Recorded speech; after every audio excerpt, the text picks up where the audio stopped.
মধ্যে আমার সাথে বসো। বাদশার সেনাপতিরা আর সহ্য হয়ে গেছে।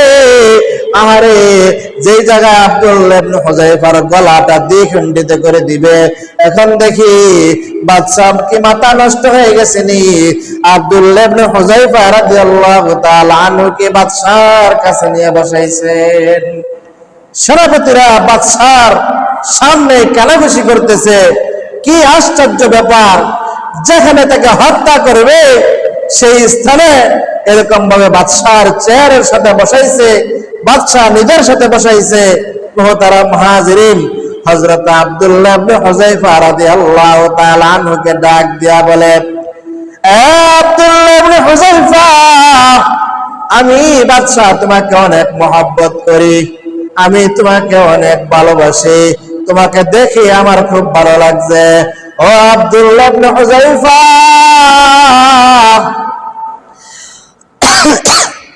আমরা চাই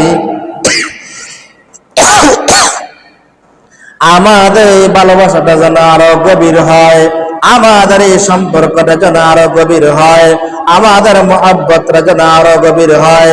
তবে একটা জিনিসের বাধা।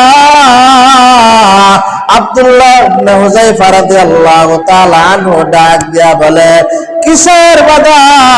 বলে, আব্দুল্লাহ, তুমি হইলা মুসলমান, আমি হইলাম ইহুদি, সুতরাং আমাদের বন্ধুত্ব যদি গভীর করতে হয়, আমাদের মহব্বতটা যদি গভীর করতে হয়, আমাদের সম্পর্ক যদি টিকিয়ে রাখতে হয়, ও আব্দুল্লাহ,